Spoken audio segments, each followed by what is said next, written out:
Bismillahirrahmanirrahim. Assalamualaikum warahmatullahi wabarakatuh. Baik, jadi pada video kali ini kita akan membahas mengenai peta konsep pada materi grup, di mana yang dimulai dari grup sampai dengan subgrup normal. Namun sebelum masuk pada pembahasan materi peta konsep, izinkan saya memperkenalkan diri saya. Baik, perkenalkan, nama saya Nasrul dengan NIM 20700121042 dari jurusan Pendidikan Matematika UIN Alauddin Makassar. Baik, langsung saja kita masuk pada pembahasan. Nah, jadi berikut merupakan bentuk dari bagan peta konsep kita kali ini ya. Jadi grup, grup itu terbagi menjadi dua, yaitu ada pengertian grup dan ada sifat-sifat grup. Nah, yang dimana dalam pengertian grup terjadi menjadi 3 definisi. Ada definisi 2.1, definisi 2.3 dan definisi 2.1, definisi 2.2 dan kemudian definisi 2.3. Nah, sedangkan pada sifat-sifat grup terbagi atas beberapa teorema, yaitu diantaranya yang pertama ada teorema 2.4, kemudian teorema 2.5, teorema 2.6, kemudian ada definisi 2.7, dan selanjutnya ada teorema 2.8. Nah, pada pengertian grup tadi terdapat definisi 2.1. Nah, berikut merupakan penjelasan mengenai definisi 2.1. Nah, jadi suatu sistem aljabar G terhadap operasi biner atau G terhadap operasi bintang dari himpunan tidak kosong G dengan operasi biner bintang dikatakan grup jika memenuhi sifat berikut. Nah, yang pertama, untuk setiap A, B, C elemen G berlaku A operasi bintang B operasi bintang C itu sama dengan A dioperasi bintangkan dengan B dulu, kemudian dioperasi bintang dengan C. Nah, ini kita sebut juga dengan sifat asosiatif.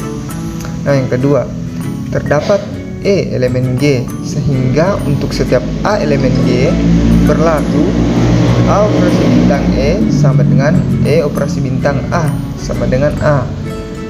Nah, atau sama juga dengan unsur identitas di G. Nah, sifat yang ketiga yaitu untuk setiap A elemen G maka terdapat A inverse elemen G, sehingga A operasi bintang A inverse sama dengan A inverse operasi bintang A sama dengan E, atau disebut juga dengan unsur inverse pada setiap anggota di G.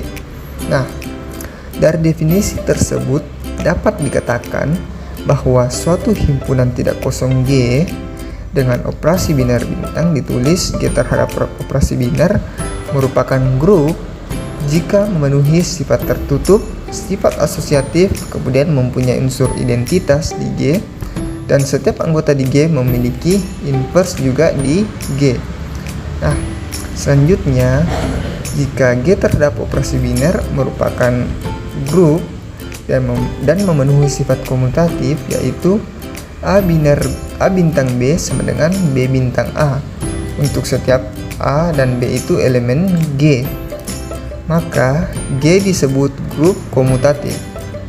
Dan jika tidak memenuhi sifat komutatif, maka G disebut grup tidak komutatif. Baik, selanjutnya kita masuk pada definisi 2.2. Misalkan G himpunan tak kosong dengan operasi biner bintang didefinisikan pada G, maka yang pertama, G terhadap operasi biner disebut grupoid. Yang kedua, suatu grupoid G terhadap operasi biner yang memenuhi sifat asosiatif disebut semigrup.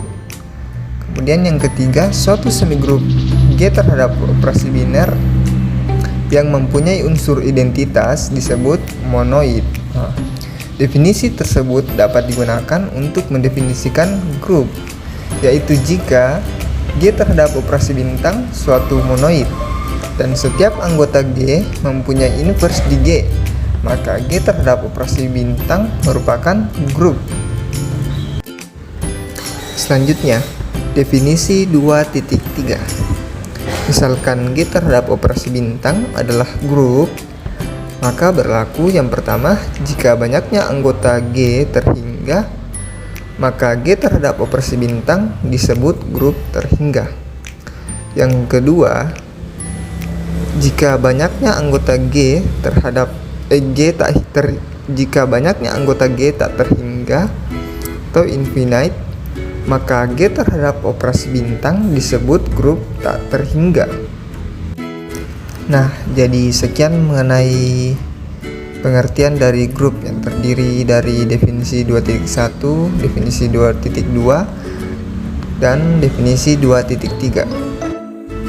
Nah, selanjutnya kita beranjak ke sifat-sifat grup. Yang pertama ada teorema 2.4, yaitu ketunggalan unsur identitas. Nah, jadi unsur identitas suatu grup adalah tunggal. Nah, selanjutnya teorema 2.5, yaitu ketunggalan unsur inverse. Jadi setiap anggota suatu grup memiliki inverse tunggal. Teorema 2.6, inverse dari inverse suatu anggota dalam grup adalah anggota itu sendiri.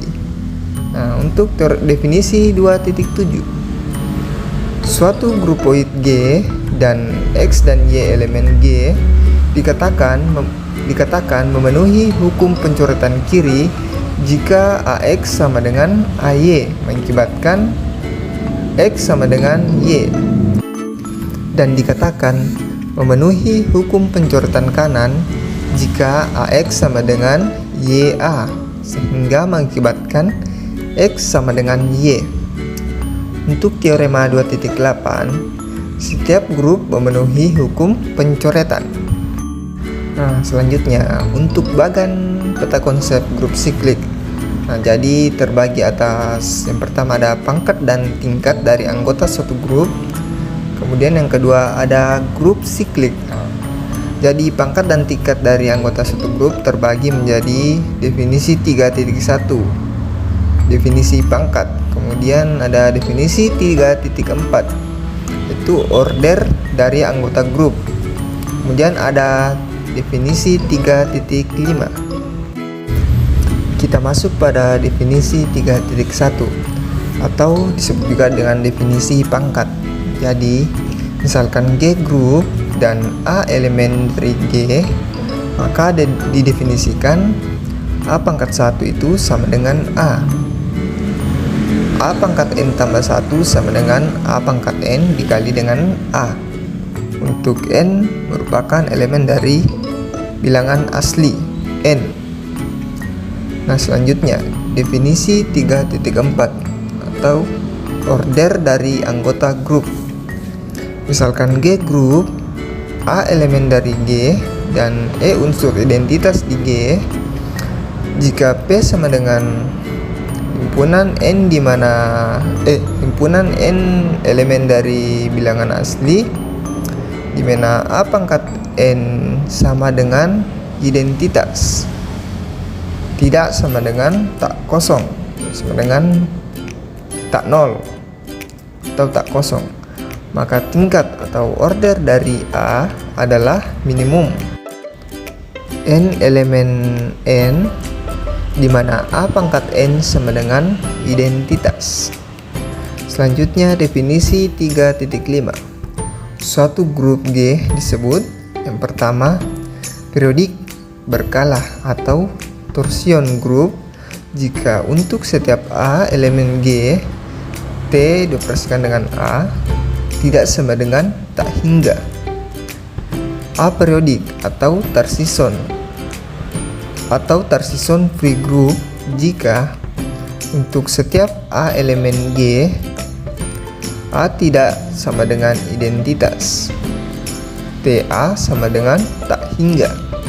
Yang ketiga, campuran atau mixed group jika terdapat A elemen G sehingga TA sama dengan tak hingga, dan A dan terdapat B tidak sama dengan identitas, sehingga TB tidak sama dengan tak hingga. Selanjutnya kita beranjak ke grup siklik. Suatu grup G dikatakan grup siklik jika terdapat A elemen G, sehingga anggota dari G dapat dibentuk oleh A. Dengan kata lain, jika G grup dengan operasi biner perkalian, maka G merupakan grup siklik yang dibentuk oleh A elemen G. Jika dan hanya jika setiap anggota dari G berbentuk A pangkat N untuk suatu N elemen bilangan bulat set. Selanjutnya, jika G grup dengan operasi biner penjumlahan, maka G merupakan grup siklik yang dibentuk oleh A elemen G.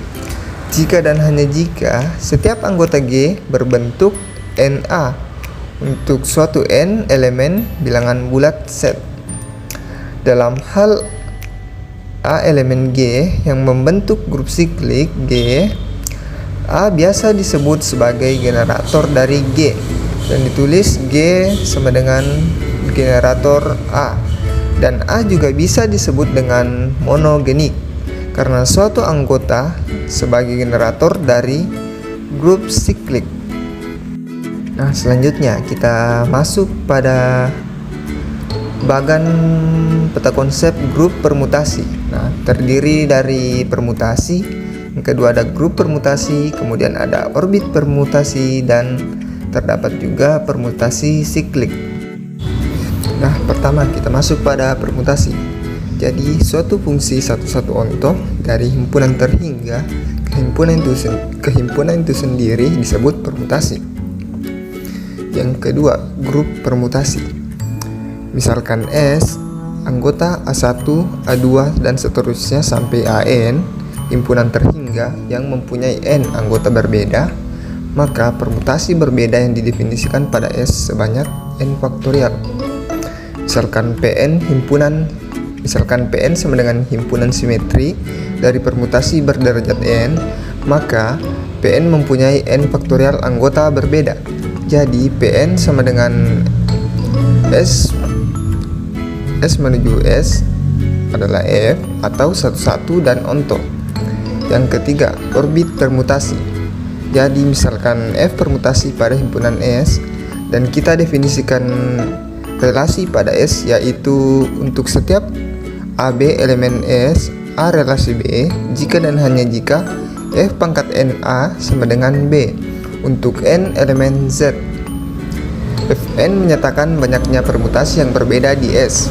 Selanjutnya, permutasi siklik. Suatu permutasi F berderajat N di mana menukar tempat M objek katakan A1, A2, dan seterusnya sampai AN putaran dikatakan permutasi siklik derajat M atau M putaran, dan N kurang M objek sisanya invarian atas F. A disebut invarian atas F jika FA sama dengan A. Selanjutnya kita masuk pada bagan peta konsep berikutnya, yaitu kompleks dan subgroup.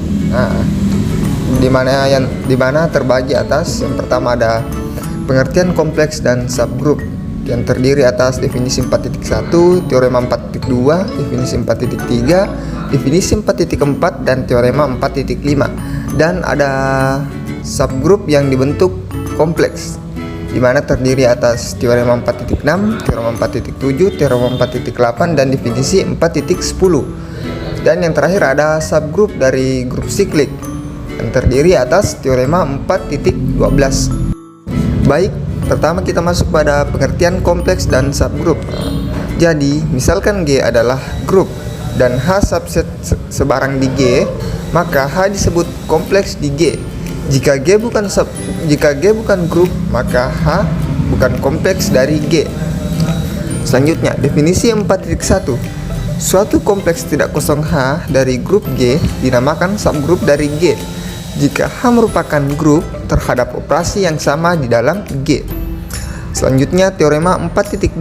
Misalkan G suatu grup dan H subgrup dari G, maka berlaku yang pertama, jika E elemen H dan E elemen G, maka E aksen sama dengan E atau identitas. Yang kedua, untuk setiap A elemen G dan misalkan B inverse dari A di H dan C inverse dari A di G, maka B sama dengan C.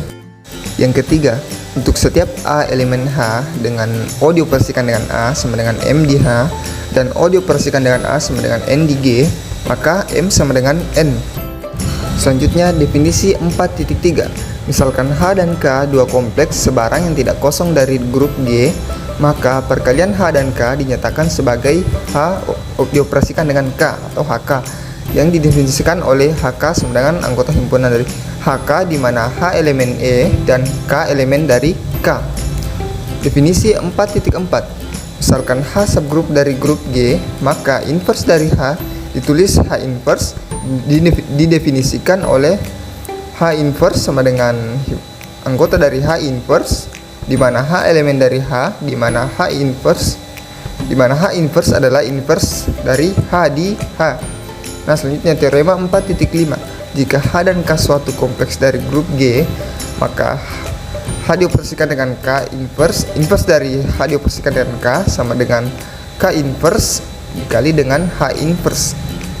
Selanjutnya kita masuk pada subgrup yang dibentuk oleh kompleks. Nah, pertama teorema 4.6. Suatu kompleks tidak kosong S dari suatu grup G adalah subgrup jika dan hanya jika pertama, X dan Y elemen dari S, maka X dioperasikan dengan Y elemen dari S. Yang kedua, X elemen dari S, maka inverse dari X juga merupakan elemen dari S. Selanjutnya definisi teorema 4.7. Misalkan H kompleks tidak kosong dari grup G, H merupakan subgrup dari G dan hanya jika untuk setiap A elemen H, B elemen dari H menyebabkan AB inverse elemen dari H. Teorema 4.8. Misalkan G grup terhingga dari H kompleks dari G dan H kompleks dari G, H merupakan subgrup dari G jika dan hanya jika untuk setiap A elemen H, B elemen H, maka AB elemen dari H. Selanjutnya definisi 4.3. Misalkan M adalah kompleks dari grup G dan H subgrup dari G, maka H disebut subgrup terkecil dari G yang memuat M. Jika H memuat M dan setiap subgrup dari G yang memuat M juga memuat H.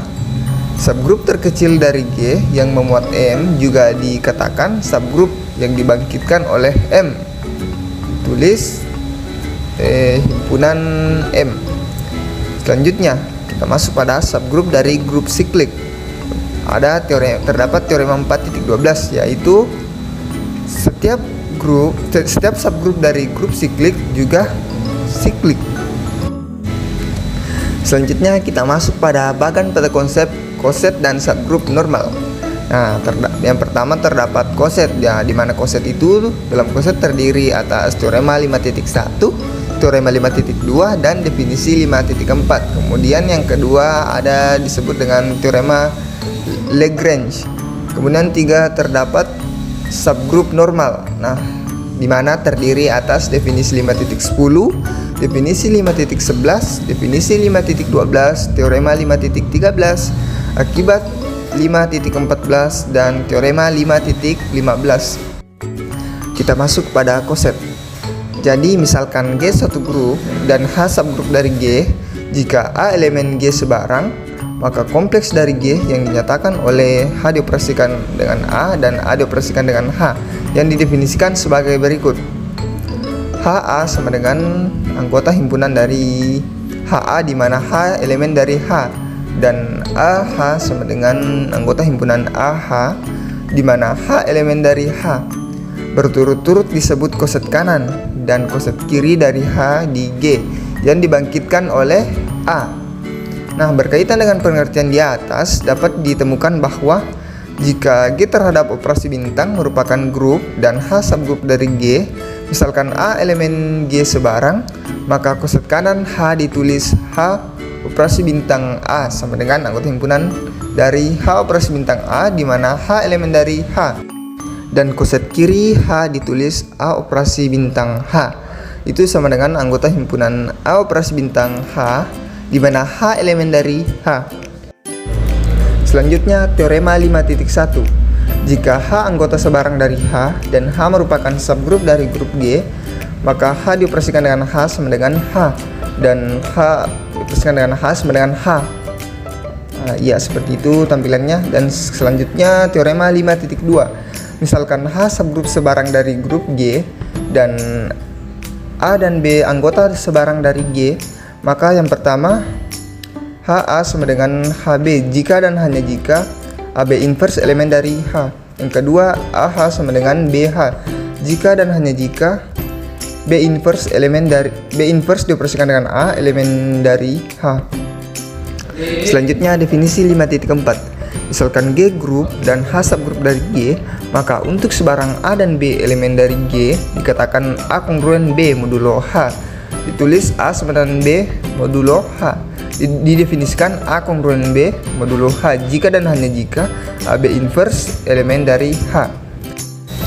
Teorema 5.8 atau teorema Lagrange. Jika G grup terhingga dan H subgrup dari G, maka OH membagi OG atau order H membagi order G. Selanjutnya kita masuk pada subgrup normal. Pertama ada definisi 5.10. Misalkan G grup dan H subgrup dari G, H disebut subgrup normal jika koset kiri dari H sama dengan koset kanan dari H di G. Selanjutnya definisi 5.11. Suatu grup dinamakan grup Hamilton jika setiap subgrupnya normal. Jadi setiap grup komutatif merupakan grup Hamilton. Selanjutnya definisi 5.12. Suatu grup tanpa subgrup normal sejati atau non-trivial dinamakan grup sederhana. Teorema 5.13. Suatu subgrup H dari grup G adalah normal jika dan hanya jika X dioperasikan dengan H, kemudian dioperasikan dengan inverse dari X, subset atau himpunan bagian dari H untuk setiap X elemen dari G. Selanjutnya akibat 5.14. Misalkan G grup dan N subgrup dari G, maka N normal jika dan hanya jika G dioperasikan dengan N, kemudian dioperasikan dengan G inverse sama dengan N untuk setiap G elemen dari G. Teorema 5.15. Jika N subgrup normal dari grup G dan K subgrup dari G sehingga N subset sama dengan K, subset sama dengan G, maka N juga subgrup normal dari K. Jadi berikut merupakan keseluruhan dari bagan peta konsep yang telah kita bahas tadi.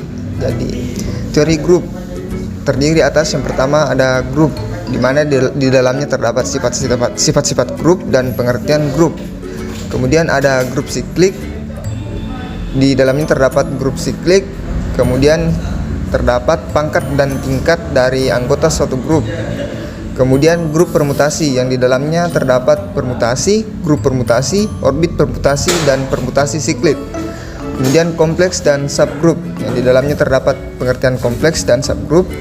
Kemudian subgrup yang dibentuk oleh kompleks dan subgrup dari grup siklik. Kemudian terdapat koset dan subgrup normal, di mana di dalamnya terdapat koset, teorema Lagrange, dan subgrup normal. Nah, baik, jadi sampai disinilah pembahasan kita kali ini. Jika terdapat kesalahan-kesalahan kata dan kesalahan-kesalahan lainnya, mohon dimaafkan. Cukup sekian dan terima kasih. Wassalamualaikum warahmatullahi wabarakatuh.